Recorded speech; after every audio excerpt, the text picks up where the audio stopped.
Here. Counselor Holland? Here. Counselor Morgan is on vacation. Very funny. So additions, corrections, and adjustments to the agenda. I do have some. We're going to move 8 and 9 up directly after additions, corrections, and adjustments, so that we can start in on that first and get those out of the way. Are there any other additions, corrections, or adjustments from the council? Okay, then let's start with the consent agenda. Do I have a motion to approve the consent agenda?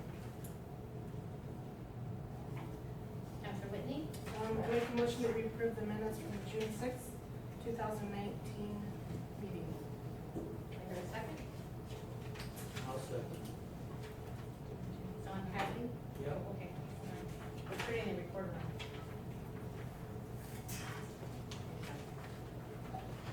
Don Hadley was the second. Is there any discussion? With that, call for a vote. Counselor Whitney? Aye. Mayor Holston? Aye. Counselor Hadley? Aye. Counselor Holland? Aye. Counselor Maxfield? Aye. That passes. Thank you. The city administrator is going to be here shortly, but we are going to go ahead and start. Chief, can we do the emergency and police service? No report, we'll do that on the 11th. Okay, sounds good. Thank you. And Rick, community services? Sure. Start with 941. This is a fee waiver request for Concerts in the Park. Concerts in the Park Committee is requesting a fee waiver and alcohol permits for the Green Waters Park. In the past, when the Concerts in the Park Committee has requested a permit for Green Waters Park, it has always been with minimal disruptions. These permits are brought in front of the council on a regular basis for council consideration. There are 4 concert dates that these requests are for, and that would be July 13th, July 27th, August 3rd, and August 17th.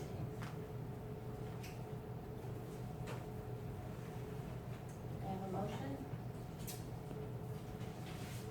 I move we approve the fee waivers and alcohol permits for concerts in the park events on July 13th, 2019, July 27th, 2019, August 3rd, 2019, and August 17th, 2019. One second. Is there any discussion? Is there any discussion? I do have a question. So usually after concerts in the park, how are we doing as far as the cleanup? It's usually pretty good. I mean, there's minimal stuff that I've heard, because I've asked the same question. Yeah. And the only comment I got was there were bags. There was nothing ever been left out to be picked up except extra bags. Just bagged up. That was the So only, Public Works hasn't had any complaints about that at all? no major complaints, no. Good. Good. Yes, Councilman. I know in the past, whenever we've asked for potentially using up TRT funds within the agenda bill, it really would be nice to have the current amount that's in that fund. I know we've discussed that before, We but have discussed that before, you're right. moving forward, I think that would be a necessary thing to have in there. Thank you for pointing that out. I think we did ask that a couple months ago. I believe it was Councilor Corcoran that pointed it out and asked that it be possible to include that. Is there any other discussion? With that, can we call for a vote? Mayor Holston? Aye. Counselor Whitney? Aye. Counselor Maxfield? Aye. Counselor Holland? Aye. Counselor Hadley? Aye. That passes. Thank you. And the next item on the agenda? 9.4.2, this is the, in regards to Community Firework Program MOU for lot number 37. The Community Firework Program has the opportunity to return to the Oakridge Industrial Park on lot 37. This lot has been used by the CFP in previous years and is a good fit for the program. The CFP is currently the old Public Works building on Highway 58. This lot has zoning restrictions and a conditional use permit that does not allow for firework cutting activities on the weekend. This location also leaves little to no room for expansion. And I do believe that we also have Sarah here, and I believe she has a presentation she would like to share. So before you do your presentation, I just want to also what Rick has said. So we also have a signed memo of understanding, Yeah. and then we pass that out. Yes, I passed that out. At each of your, that is the signed one that council agreed to. You'll notice that there's a phase 1 and a phase 2 there. And in phase 2, you'll see that there is language that allows us to accelerate the timeline, because we are already talking about phase 2, as far as needing more room and moving the site. So, I'm gonna let Sarah go into her presentation, and then we'll have a good discussion about what this is.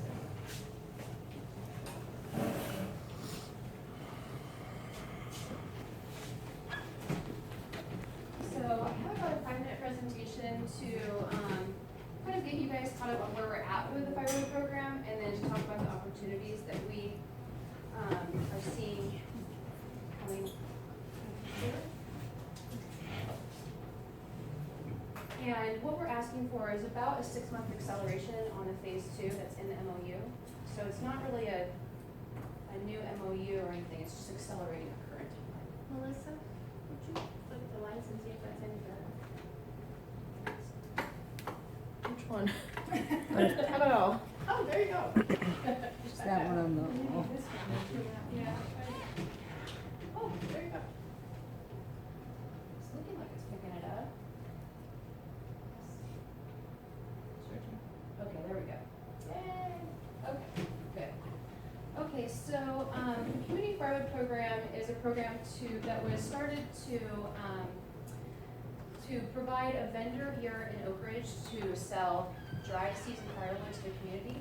We haven't had an actual commercial firewood vendor for quite a while. We have private sales, but those are limited in capacity. And with the airtainment issue Oakridge was facing, one of the needs that was identified early on is that we needed to have a reliable source of dry firewood.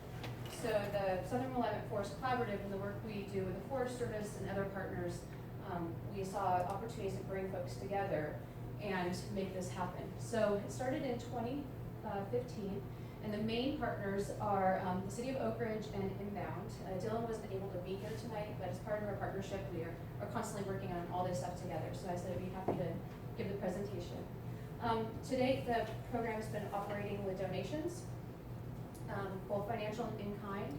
So some of our partners that provide for this with funding have been Lane County, the Forest Service, LRAPA, and ODF through grant funds. Roseburg Forest Products, Seneca, and Juniper Ridge Investments have donated wood to the program. Jerry Swearingen Construction has donated hall.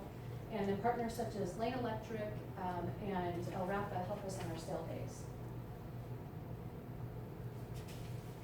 So the operations of the program to provide affordable season firewood to the community is to offer a subsidy for community members that qualify as either senior citizen, disabled, or are part of the Oakridge home heating exemption list, which means basically they're either income qualified or a sole source wood burner. So the program is meant to target those folks, make sure they have dry firewood, especially if they're firewood dependent.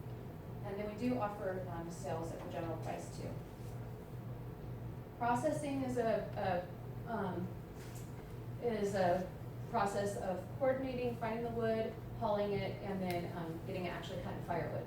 So coordinating is where the collaborative does a lot of work, talking to landowners and getting piles of logging slash like you see there to convert to firewood. Loading and haul have been provided by Jerry Swearingen and the City of Oakridge, as well as the timber companies that helped with loading in the past.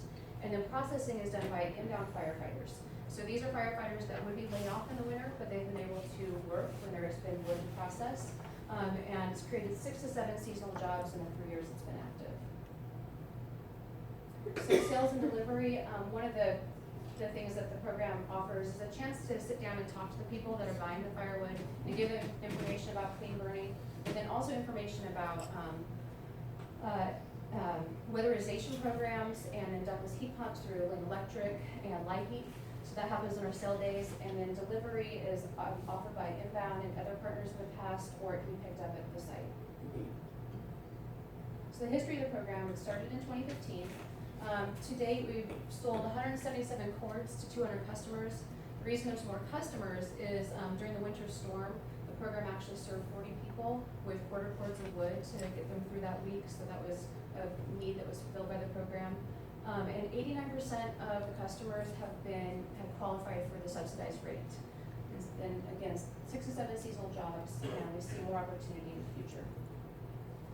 So long-term sustainability of the program, we know that because of all the donations and kind of go into this, it's really not sustainable if it doesn't create more money. So last year, we worked with ODF and the Forest Service to get a grant to analyze sustainability, and from that got recommendations for implementation to grow the program. So the analyzing was done through contract with Good Company. They're the ones that won the RFP to do this research. And they did a 100-page report for us that looked at the viability of the community and commercial firewood program, and found that the community firewood program will not ever be financially viable on its own, but it could be viable with a commercial end to support it. So in doing that, we've looked at other places in the state that have done something similar and how it's worked for them. Well, our resources is an entity in Enterprise, Oregon, and one of their operations they have is called Integrated Biomass Resources. So half of the Southern Willamette Forest Collaborative Board went to Enterprise in April and got to visit their location and learn about how they scaled up. So doing some shared learning around there, peer exchange. Recommendations from the report are, one, to procure equipment. So the way that we've been processing right now is not the most efficient. We haven't had the tens of thousands of dollars needed to buy larger industrial scale equipment. So I've spent the winter with Good Company applying for grants. We've applied for about $500,000 worth of grants through several different funders. We think a good portion of them are likely. So the funding we've asked for is for equipment to get some more efficient way to process the firewood, equipment for haul or subsidies for haul, and then a request to do upgrades on a site location. I'll talk about that a little more. And then the other thing I wanted to say is the report recommended securing long-term supply. So the reason we were down 1 year is we didn't have any wood. And so it's really about creating right types of contracting mechanisms and partnerships with the timber companies to get that logging slash. So you can see here some piles of logging slash that are really close to Oakridge that we're currently in discussions with Roseburg about executing what's called a C211 agreement with them. And that would give us about 500 cords of firewood, or 2 to 3 years of firewood, but we need a place to put it. So right now, the current location, it could not go there. So expanding operations. The picture on the left is the lot 37 at the industrial park. That's where we were several years ago. And with that location, we can take the equipment that we're looking at purchasing on the right and be able to operate indoors, which is better for the guys who are operating it. It's better on our equipment. And then the wood can lay there and dry year round. And right now at the site we're at, we're actually maxed out in the wood we have, or the room we have with the wood that we have. So we don't have more room to stack with. And then just as a recap, benefits to the community are reduced hazardous fuels in the forest, creating jobs, and then clean air. So real quick, working with the Forest Service, we know they plan to scale up timber harvesting. They're looking at 70 million board feet in the next couple of years, so there'll be a lot of logging slash out there that will get burned on site if it doesn't get hauled out. And if we can access that wood before they close those roads, then keep the program going. Employment. So right now, we're looking at 3 full-time employees, but there's potential jobs if we're able to scale up with coordinating, haul, processing, and selling. A lot of that stuff is donated right now. And then also, ultimately, help Oakridge meet its air attainment goals for PM 2.5 and remove barriers for further economic development that exist right now in Industrial Park. And then the other piece of this is getting back into the park. It helps the OIP keep its enterprise zone, which requires that there's employment happening there in the park, and that it's employment that's adding more jobs. So we see we can get that niche too. So yeah, I'm happy to take any questions if that helps you guys about both the MOU and Melissa, would you put the reports again? Chief? Thank you, Sarah. So what we have before you is, so just to recap, just take a step back. Council last year, in October, directed the city to sign the memo of understanding that you have in front of you that shows, has an explanation as well as phase 1, phase 2. So when Sarah referenced that we're not looking for a new memo, we're looking for an addendum to it. And she's also looking, for the council to give approval, to move the operation from where it currently is at the Public Works to lot 37. And I think in the agenda bill, you laid out a good reasoning, Oh, didn't you? yes, are you referring to the values of the property? Yeah, the values, if that is a concern, we have lots at the OIP that we have for sale. This would be using one of those lots, lot 37. And of course, the question becomes, well, you know, how much is that worth? And so Rick in the agenda bill laid out, a good argument for that, and I think it's sound. So it's understood that this would hinder a sale on lot 37, but it also opens the sale of the, where the public workshop is on Highway 58, which has a higher value. In comparing the two locations, lot 37 has been determined to have a taxable value of $250,000. With the oversight of the USDA regulating the potential sales and the use of potential interest or proceeds. The old public workshop has a determined taxable value of $404,459, and no strings attached to a potential sale, so because it's not part of the OIP. So resolution 16/2011 declaring certain property surplus identified the old public workshop as surplus, and its intent is to be sold. So that's all I have to say. Questions? This isn't a question. Just before we go further, I just want to err on the side of caution and just say that I believe I have a potential conflict of interest with this, only because through my employment, I process LIHEAP applications. Oh, okay. And so far, nothing has gone through the WOOD program, Okay. but I believe Dylan is a potential vendor for that program. And so I'm just going to claim a conflict of interest Okay, based so, on that as a potential conflict of interest, it's not an actual. okay, so it's so noted, the counselor. It doesn't is declared impact me. potential. Anything other than helping.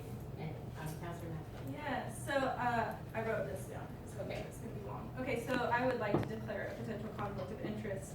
After speaking with the Ethics Commission, I feel confident this is only a potential conflict of interest, because there's no real concrete, I will receive money from this, type avenue. So, and also the MOU between the city of Oakridge and Inbound is directly related to the CFP. So I am currently a subcontractor for the Southern Willamette Forest Collaborative, which is a partner of the program. And right now I'm working on a stakeholder engagement strategy for them. This past year, my business, which is Trisha Maxfield LLC, was subcontracted by Good Company using grant money from DEQ to coordinate the community firewood program. There is potential in the future for Trisha Maxfield LLC to be subcontracted to coordinate the program in the future. This potential work is dependent on Southern Willamette Forest Collaborative or other partner organizations receiving grant funding. And I too have to declare a potential conflict of interest because I am on the board of this, Southern Willamette Forest Collaborative, excuse me. Just so that you know that, since we all wear so many different hats here. So, discussion. I'd like to ask them, wasn't Dylan up there before on lot 37? Yes. And why did he leave? We didn't have wood.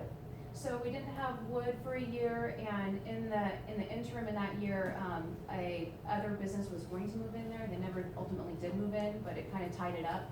Well, he did sign a lease for it. Yeah, Yes. but yeah. And what I noticed, I went up there the other day because I wanted to see, and I did notice a lot of equipment still in there. That's not Dylan's equipment, that's the other people's Correct. equipment.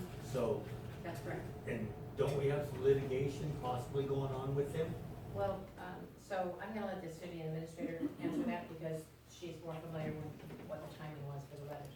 Well, we do have our attorneys have sent them, a letter letting them know that they're in violation of their lease. And we have, I think they've given them 30 days to get their equipment off and vacate the property. So it's in the So process. you couldn't really vote on this tonight, No, not after the 30 no. voted. Table it. Actually, we can vote on it as Or long vote, as we I say. I think- indicate that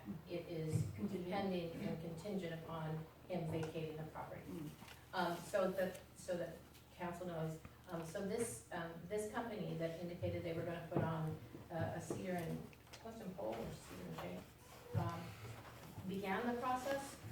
We have not received any payment from him since June of 2018 for the property that he is occupying. Hence, we started the process of asking the attorney to write a letter to him, to give him 30 days. We have not heard back from him at all, and that 30 days is up.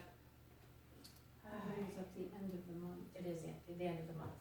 Yeah. And then we will, at that point, take the necessary steps. He that we actually need. he actually has called though, and is saying that he's not willing to do it, so there is a process. that needs Oh, to okay. happen. Okay. And that was just this week. Oh, okay. I did not know that. I didn't know. Well, it's reading the contract. He's contesting the letter and saying that he didn't get proper notice. I mean, it's, yeah, so he has raised an issue. So Well, in just reading read the it. contract Yes. for the city, our contract, the city hasn't really done what they were supposed to do by the contract. Actually, we have, and our attorney is satisfied that we have. So they put the electric box and stuff in Yes, for you. So Yes. that's all in there now, so Yes. Dylan would use that? I would assume so. Yes. Maybe eventually, I think right now, with our current operations, it's not. If it was even feasible to do, if they don't, they may come Yes. back tomorrow, is what I'm saying. Yeah. He might say, okay, in my contract, I still have a contract, and so we just, I wouldn't wanna vote. So I understand what you're saying, and I think a memo of understanding that we have already signed indicates that we have the ability to allow the two entities to discuss what the best location is. So it doesn't lock us in, and it doesn't lock them in by saying, if you don't get 37, you're out on, you don't have anything at all. We have the ability to negotiate with them about what is an appropriate lot. If indeed that one does not become available, then we will reopen the talk about what would be appropriate. And Don, if it's helpful, the reason that we're doing this ask right now is we have this opportunity with Roseburg Forest Products to do the C211 agreement, but we don't want to commit to them, we're gonna move all this wood off that logging sale and have 500 cords and nowhere to put it, not have somewhere to put it. So we wouldn't start the haul until after the season anyway, so it'd be more in the fall, but it's just getting all the paperwork done right now, otherwise they need to close those roads. Well, I just, and then the governor, you see what the governor just did about the logging? I'm sorry, I don't, so is there, I haven't, but is there something that is pertinent here that we should know? Well, it's about the logging industry, what's happening, what the governor's gonna sign. Well, we have our eye on stuff that's already locked, it's already there, it's already on the ground. And the decision point right now is whether or not the timber companies close those roads or they keep them open for us to haul the wood out of there. Council Whitney? So is there a potential for another lot if this does not open up, or another area where they can at least put the logs? We have lots of lots available, and that would be a discussion that we would So, have. yeah, so that could be something that we could, take out of the motion, Mhm. take out lot 37, and it would allow us, a little more wiggle room. Yeah, I think we would want it to come back to council because each lot has a different value on it. So what I think could be helpful to us is just if you allow for an accelerating of the timeline, because the timeline right now is 2020. If you allow it to accelerate to now in the timeline to start those discussions, then we can figure it out as the wood comes in and where to put it. But yeah, we could definitely come back and confer with you guys about which lot makes sense. Yes, absolutely. So the motion would be to amend the current memo of understanding and accelerate phase 2 to begin now. Are there any other questions? And I don't wanna push you I know there's a lot there, so take some time.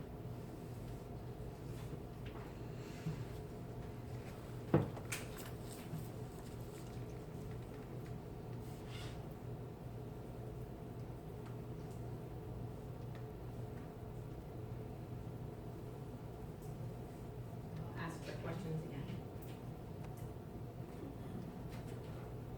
So basically, you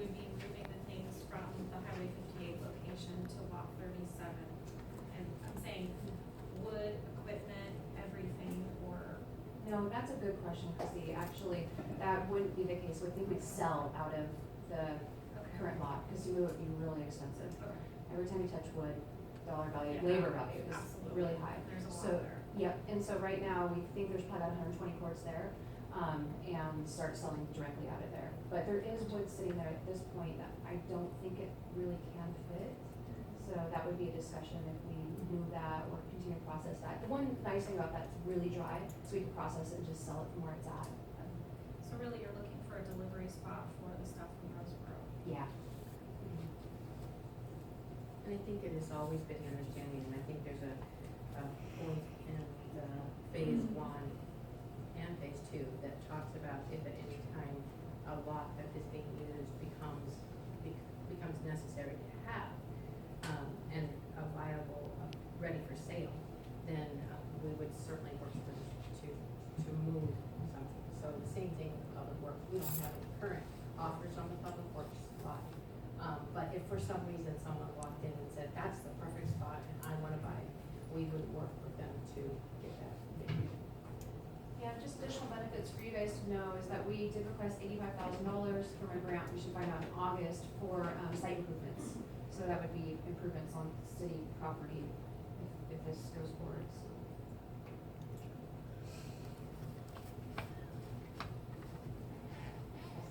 I'm just gonna say, if you do keep lot 37 in the motion, it wouldn't leave a contingent on resolution of the case, the current case disagreement. So depending on which direction you wanna go with that motion, yeah, make sure you put an attendance in there. Is anybody prepared to make a motion? Counselor Whitten? I move we direct staff to amend the current memorandum of understanding allowing the community firewood program to operate from the OIP for 10 years at the rate of $1 per year, as outlined in the memorandum, and accelerate phase 2 by 6 months. You didn't say about 37, though. No, Or we omitted lot I 37. did, I meant 37. Um, I want to leave our options. May I make a friendly amendment? Make a suggestion. Suggestion, to change that to 5 years as opposed to 10.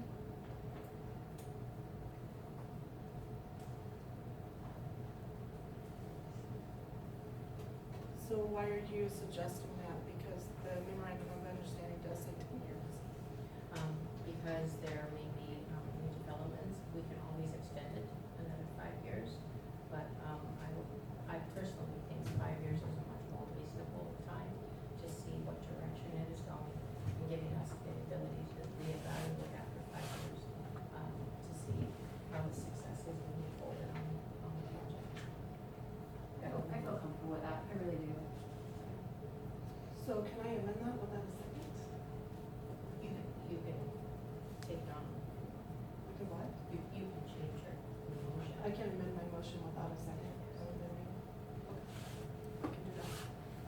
I would like to amend my motion. I move we direct staff to amend the current memorandum of understanding allowing the community firewood program to operate from the OIP for 5 years at the rate of $1 per year and accelerate phase 2 by 6 months. $1 a year, so it's the same as the other. We're just asking to amend the memorandum of understanding. No, I'm talking about, so it's the same as the Do other. I have a second on that, and then we can Second. discuss it? Seconded, go ahead, Mr. Henry. Well, so you only get $1 a year for that lot. That's what the original one. Yeah, but the original lot was near as big and didn't have any facilities that one's got. What is your suggestion? I would think more than $1 a year. What's the taxes that we would make on it? You know, $1 a year is not much money. And to me, I feel, I understand what wood costs, you know, I used to log. So I understand, what if Jerry Shore had a stroke tomorrow and he couldn't run that equipment and he wasn't volunteering that time? Then what would happen? Yeah, Dawn, I think you're absolutely correct, and so that's where we're at right now with the program, is that we do rely on all the donations, so we don't have, there's not extra money. Even Dylan, you know, the money we make from it goes to pay his employees, and he still pays an additional 30% on top of that to his employees out of his pocket to make this program run. So it really is about getting a place we can put the equipment to make it more efficient. But I will say the program has given, in just the 3 years it's been active, $8,000, over $8,000 of subsidies to citizens in buying the reduced rate firewood. And then we do have grants out there that would be improving the site, or even to operate in the site, there'd be improvements that would happen over time. So there is value added by being there. If those grant money comes in. If. Yeah, That's a big and word. jobs. So those jobs would not be happening if there's not a place to do this. Well, I understand what wood costs, and I understand these slashes, because I can go out there, and now, especially because there's so much wood, you see how much the forest will give you now. Used to be one cord, now, a lot of cords, you can go up for $20. Yeah, and that's right now. That's not gonna be, in 3 years from now, everyone's gonna be back to where they were. Maybe. And there's still a lot of people that we see, that a lot of people that they don't have the physical ability to go out and do it themselves. So they do have to buy. Counselor Whitney? I was actually just going to say that, just based on what I know from my caseload and what I know from the LIHEAP program, that there are a lot of people that don't have the finances or the ability to go get firewood, and this is a huge benefit to them, especially with the delivery option. I hear about it all the time from people that they're really thankful to have this and that it truly bless them. My only concern is the lot number 37, since that's omitted from the motion, does that mean that, what other lots would be on the table other than 37? So in our original MOU, it lays out the ability for them to negotiate the lot. And I agree with you. So does that mean she would be coming back to us? Yes, Okay. whatever they decide what it is, then Rick would probably bring that back to us and say, this is we want to amend it again to actually indicate what lot it is. And we do have a grant out there for clear span buildings, so if we were to get that grant, that would, bring in other options. So I like the flexibility, because a lot of it's really up in the air right now. We should know a lot more in the next 3 months on grant stuff that's out there, so. So when would you start, or when would you take delivery of the lumber from Roseboro? Right now, everyone that has, equipment that works in the woods, they're busy. They don't wanna be hauling firewood. So when they become available. And I feel comfortable with that because we have so much wood in the shed, we can sell that in the meantime. But yeah, it'd probably be at the end of their season, as their jobs start to come to a close and equipment gets freed up. So that means like fall. Yeah, August at the earliest, I would assume, yeah. It's gonna be busy season. Yeah. So, it is gonna be a busy season. Ready to call for a vote, please?